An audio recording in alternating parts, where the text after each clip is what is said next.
गया है, जिसमें इतना 6 महीना से जो 60-40 नियोजन नीति का आंदोलन चल रहा है, तो उसी से रिलेटेड उसमें बहुत किसी का धारा उरा लग गया है, बहुत छात्रा का सिर फोड़ा गया था, बहुत कुछ उसमें बहुत कुछ हुआ है। झारखंड बंदी हुआ था, सीएम आवास घेराव, विधानसभा घेराव, तो ये सब को लेकर और फिर आगे कैसे रणनीति बनाया जाएगा, क्या किया जाएगा जो कि छात्रों के हित में होगा, इतना सब कुछ, इतना विधायक समर्थन देने के बाद भी जो हमारे सरकार, जो हमारे मुख्यमंत्री जी हैं, उन्होंने फिर भी फॉर्म निकाल रहा है, उसी नीति से निकाल रहा है जिसका हम लोग विरोध कर रहे हैं। और जब सोचिए कि 72 विधायक जब इसका हम लोग का समर्थन में है, स्टूडेंट का समर्थन में, 60-40 नियोजन नीति का विरोध में है, तो फिर तो उसको हटाना चाहिए ना वो वाला। अभी तो कम से कम जो छात्रों का मांग है वो मांग को पूरा करना चाहिए, लेकिन अभी भी तो गिरगिट की तरह काम कर रहे हैं ना। क्या लगता है कि हेमंत सोरेन राजनीति कर रहे हैं? अभी आज ही की अगर बात करें तो एक मंत्री बनाया गया है महतो समाज का, और उनका भी नाम बेबी ही है। देखिए, ये कोई समाज को लेकर नहीं है। जिस तरह से आप लोग बोल रहे हैं कि महतो समाज, तो ये जो महासंगोष्ठी रखा गया ये समाज को लेकर नहीं है, ये छात्रों को लेकर है। और छात्र जो है ये प्रत्येक समाज के छात्र हैं, जरूरी नहीं है कि कोई महतो ही छात्र हैं। देखिए, झारखंड में जितना भी जाति है, जितना भी समाज है, सबके छात्र हैं और ये छात्रों का लड़ाई है, ये कोई विशेष समाज का नहीं है। और वो अभी रखा गया और वहाँ तो उपचुनाव तो होगा ना वहाँ, तो अभी जब ऐसे ही खाली है तो इसलिए रखा गया। शायद हमारे मुख्यमंत्री जी निर्णय लिए होंगे और उपचुनाव होगा तो उपचुनाव में तो समय नहीं लगाया जाएगा। और वैसे भी अभी तो ज़्यादा दिन समय है भी नहीं वोट होने के लिए, इलेक्शन होने के लिए, तो जल्द उपचुनाव कराई तो बेहतर होगा। अच्छा, उपचुनाव जो होगा उसमें क्या लगता है कि आप जवाब देंगे हेमंत सोरेन को? आपकी बात नहीं मान रहे इसलिए इसमें क्या जवाब देंगे हम लोग उपचुनाव में? उपचुनाव में आपके तरफ से भी कोई खड़ा होने जा रहा है? क्योंकि देखिए, आप लोग की तरफ से भी अब पार्टी का निर्माण कर लिया गया है। इसके बारे में मैं नहीं बता पाऊंगी, क्योंकि देखिए हम लोग छात्र आंदोलन से उभरे हुए छात्र ही है, तो इसके बारे में जो पार्टी का जो गठन हुआ है, तो पार्टी का अध्यक्ष तो जयराम दादा है ना, तो टाइगर दादा ही वही जानेंगे कि उपचुनाव में आएंगे आगे कि नहीं आएंगे, वो तो उन्हीं पे भी निर्भर करता है। क्या लगता है 60-40 को लेकर हेमंत सोरेन राजनीति कर रहे हैं सिर्फ? अब क्या समझे, राजनीति समझे ना। इतना हम लोग छात्र लोग, झारखंड के इतने छात्र विधानसभा घेराव किए, सीएम आवास घेराव किया, सब में इतना पीटा गया, इतना जलील किया गया, शायद अंग्रेज भी इतना शासन नहीं किए होंगे। और गलती क्या था हमारा बताइए? बेवजह का मार पड़ा ना। सीएम आवास घेराव में जैसे हम लोग को बोला गया कि आगे ब्रैकेटिंग लगा, आप लोग को नहीं जाना, जहाँ से पुलिस मना किया जाना है वहाँ से एक कदम भी कोई छात्र आगे नहीं बढ़ा था, कोई छात्र नहीं, सब वहीं पे सड़क में बैठ गया था। और ऐसे भी नहीं कि पूरा सड़क जाम किया था, पूरा भी नहीं, एक साइड पूरा ओपन था, खुला था, लेकिन फिर भी एक को खींच खांच के उठाना, लाठी चार्ज करना, छात्रों का सिर में पीटना, फिर बाद में उसको क्या बोला जाता है कि ये लोग आपस में गिर पड़ के ये लोग का चोट लगा है, गिर पड़ के चोट लगा। वीडियो में साफ दिखता है कि एकदम सिर पे जाके लाठी मारना शुरू किया और फिर दोष दिया जाता है कि गिर पड़ के। वर्तमान परिस्थिति जो झारखंड की, इसको लेकर क्या कहें? वर्तमान परिस्थिति, अगर ऐसे ही परिस्थिति रहा तो झारखंड खत्म होने में कोई समय नहीं लगेगा, बर्बाद होने में। ऐसा क्यों कह रही हैं आप? क्योंकि देखिए 60-40 नियोजन नीति है, 60-40 नियोजन नीति जो बन रहा है, इसमें जो फॉर्म भर रहा है दूसरा स्टेट का भी, दूसरा राज्य का भी, तो वो लोग 60% इसमें घुस रहे, 40% घुस रहा है, इसमें 60% झारखंडियों का। लेकिन झारखंडियों में भी ये परिभाषित नहीं हुआ कि झारखंडी कौन है, हमारा कोई स्थायी बना ही नहीं है, तो 60 में भी वो लोग घुसे आ रहे हैं। ऐसे बहुत हैं जो कि अपना फर्जी यहाँ पर सारा डॉक्यूमेंट बना के 60% में भी फॉर्म भर रहे हैं। और 60% में जो घुस रहे हैं ना, सिर्फ वो लोग नौकरी लेने नहीं घुस रहे हैं, वो लोग नौकरी लेंगे, नौकरी लेने के बाद वो लोग का ऑप्शन मात्रा में वो लोग का ज़्यादा होगा। अभी खुद साधारण अभी का बात देखिए, हम लोग कोई कहीं भी ब्लॉक, वो लोग कहीं भी जाते थे कि कर्मचारी जो होता है वो लोग भी हम लोग की बात नहीं सुनते हैं, नहीं सुनते हमारा बात। हम लोग के कास्ट बनाने, कास्ट सर्टिफिकेट जो बनाते हैं वो बनाने में हम लोग का कितना समय लगता है, और जब पूरी तरह से वो लोग हावी हो जाएंगे तो क्या लगता है कि वो लोग हम लोग का बात सुनेंगे? थोड़ा सा भी हम लोग का कुछ डॉक्यूमेंट बना देंगे? नहीं बना देंगे। जब हम लोग का समय पार हो गया तब बना देंगे। और वो लोग नौकरी के माध्यम से घुसेंगे, और नौकरी के माध्यम से घुसने के बाद वो लोग फिर वो लोग का यहाँ अपना परिवार भी तो लाएंगे, परिवार लाने के बाद उसके बाद ज़मीन खरीदेंगे, ज़मीन खरीदने घर बनाएंगे, वो लोग का संख्या बढ़ जाएगा, तो फिर वो लोग का दबदबा बढ़ेगा, फिर हम लोग कहाँ जाएंगे बताइए? अभी जो कुछ मात्रा में है वो लोग क्या कहते हैं, वो लोग कहते तो हम लोग कहाँ जाएंगे? हमारे बच्चे यहीं पैदा हुए हैं तो हमारे बच्चे यहीं ना नौकरी करेंगे, ऐसा थोड़े ना होता। अब ऐसा अगर होगा तो फिर प्रत्येक बच्चे, जो बच्चा हॉस्पिटल में पैदा हुआ सब कोई डिमांड करे कि जो हॉस्पिटल है हमारे नाम पे कर दीजिए। ऐसे तो नहीं, जो जहाँ पैदा होता है वहाँ का नहीं होता है, ऐसा नहीं होता है। उसका पहले देखा जाएगा कि उसका पापा जो है, उसका बाप कहाँ का है, ये चीज़ देखा जाएगा ना पहले।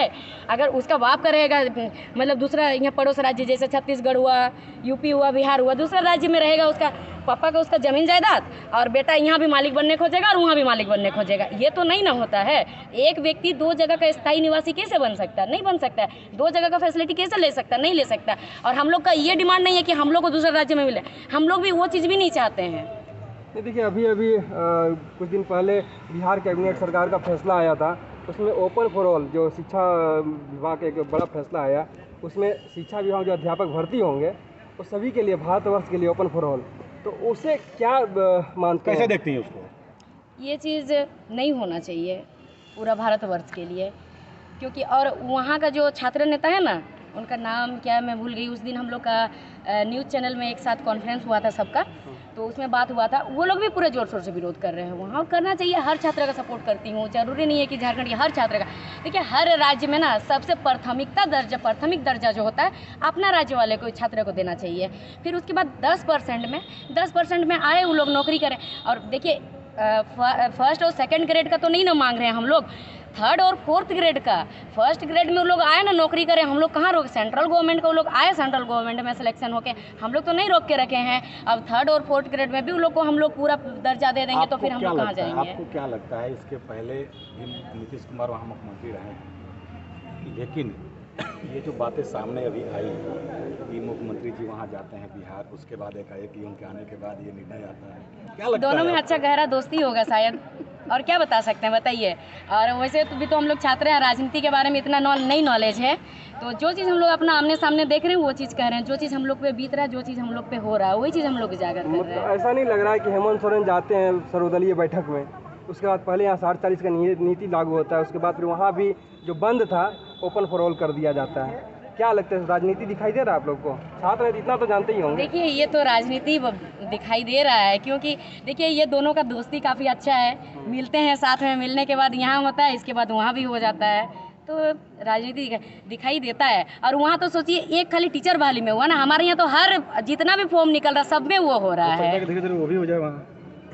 वो तो होगा कि नहीं होगा, उन लोग का भी हुआ नहीं, हमारा तो हो चुका है और हो रहा है, हम लोग पे बीत रहा है। जैसे सेंट्रल गवर्नमेंट का जॉब होता है ना, इंडियन आर्मी वाला, जो 2020 से लेडीज़ का गर्ल्स का निकलता है, पहले नहीं निकलता है, पहले BSF वगैरह था लेकिन इंडियन आर्मी में नहीं था। उसमें मैं अपना बात बता रही हूँ, उसमें मैंने फॉर्म भरा था, ठीक है। फॉर्म में साफ साफ लिखा था कि 45% चाहिए मैट्रिक का, और इतना ही चाहिए बस, और हाइट भी कुछ ऐसे ही 148 सेंटीमीटर ऐसे ही कुछ नहीं, OBC का मंगा था 152 या 153 सेंटीमीटर मंगा था, ठीक है।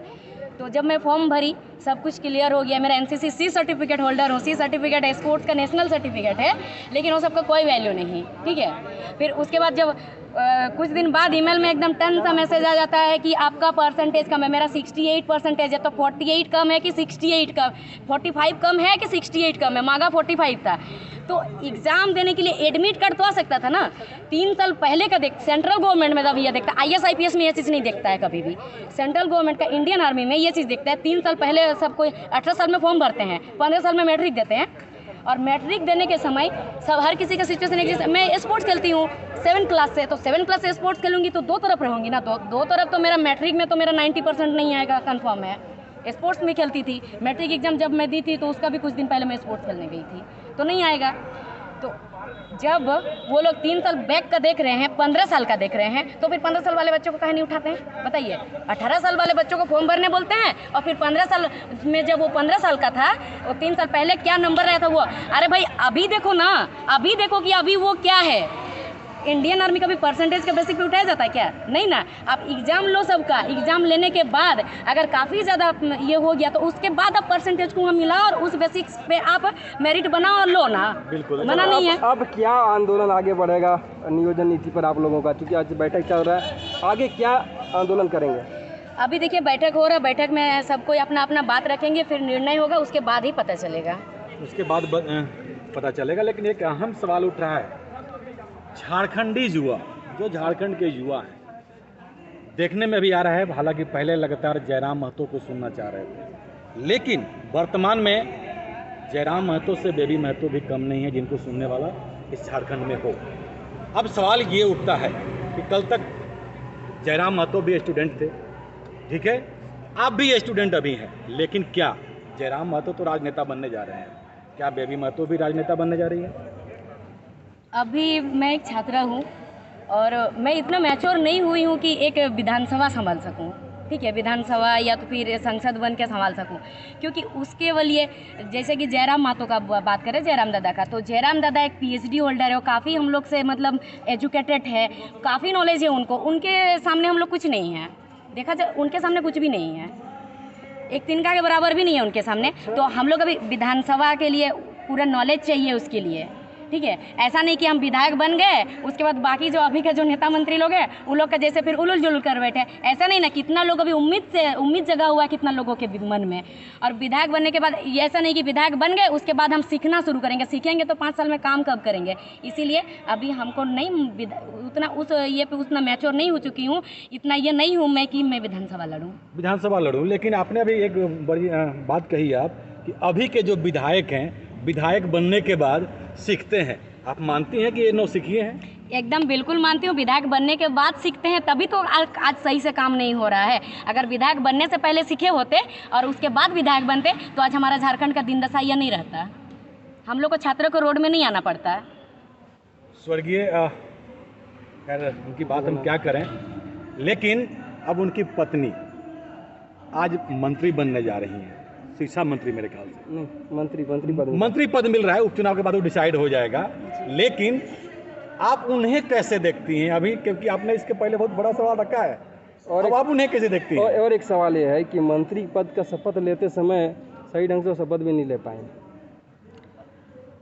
देखिए ये तो इससे पहले भी शायद ऐसे हुआ था कि कोई अगर देहांत हो जाता कोई मंत्री का, तो ये तो बहुत दुखद बात है, तो उसमें उनका बीवी को या किसी को ये किया जाता है। लेकिन उपचुनाव तो होगा ना इसके बाद में, तो बस इतना ही कहना है कि जल्द उपचुनाव करें, क्योंकि कोई ऐसा मंत्री बने जो कि मतलब एक मंत्री बनने से ऐसा नहीं कि अपना ही तो नहीं ना, पूरा उसको राज्य को, मंत्री मतलब पूरा राज्य को ये करना है, हाँ राज्य को देखना है। तो वैसे उपचुनाव करके वैसे व्यक्ति आना चाहिए आगे जो कि पूरा राज्य को, क्यों ना हो 1 दिन के लिए हो, क्यों ना हो 2 दिन के लिए हो, 1 दिन में भी पासा पलट सकता है। मतलब आप मानती हैं कि वो मंत्री शपथ ग्रहण करने के बाद भी वो हार सकती हैं वहाँ से? ये तो मैं नहीं कह सकती हूँ, क्योंकि वो भी तो स्थायी, यहाँ का स्थायी है ना। छात्रों का आंदोलन कहाँ तक साथ नहीं दे पाएगा? आप लोग आपस में नहीं एकजुट हो गए हैं? छात्र तो वहाँ भी तो है ना, वहाँ पे छात्र हैं, उनके गार्जियन हैं, काफ़ी लोग हैं, तो अगेंस्ट में तो खड़ा हो ही सकते हैं आप लोग। देखिए पहले निर्दलीय खड़ा होता था, अलग बात है। अभी तो जेबी केसेस का एक पार्टी बना है ना, तो अभी तो हमारे टाइगर दादा पे ही निर्भर करता है, वो जो करेंगे सोच समझ के ही करेंगे, और उनसे बेहतर हम लोग नहीं समझ पाएंगे। टाइगर दादा करेंगे, लेकिन 2024 क्या लगता है? उम्मीद तो है, लगता तो है, और हम लोग कोशिश किए हैं, बदलाव करेंगे, जरूर बदलाव है। युवाओं को लेकर लगातार सूर्य सिंह बेसरा कह रहे हैं कि हम चलेंगे, लेकिन वहीं यदि हम जयराम महतो की बात करें तो उनका कहना है कि भाई अंपायर हमें रहने दीजिए आप। देखिए टाइगर दादा का कहना इसमें सही है, क्योंकि अभी जो क्या कहेंगे, जो गुरुजी मान के चलिए, अभी हम लोग कैसे काफ़ी उम्र है, बुजुर्ग हैं वो, हम लोग के हिसाब से, हम लोग का एज के हिसाब से, तो अभी वो गुरुजी है तो एम्पायर तो अभी इनको ही रहना चाहिए ना।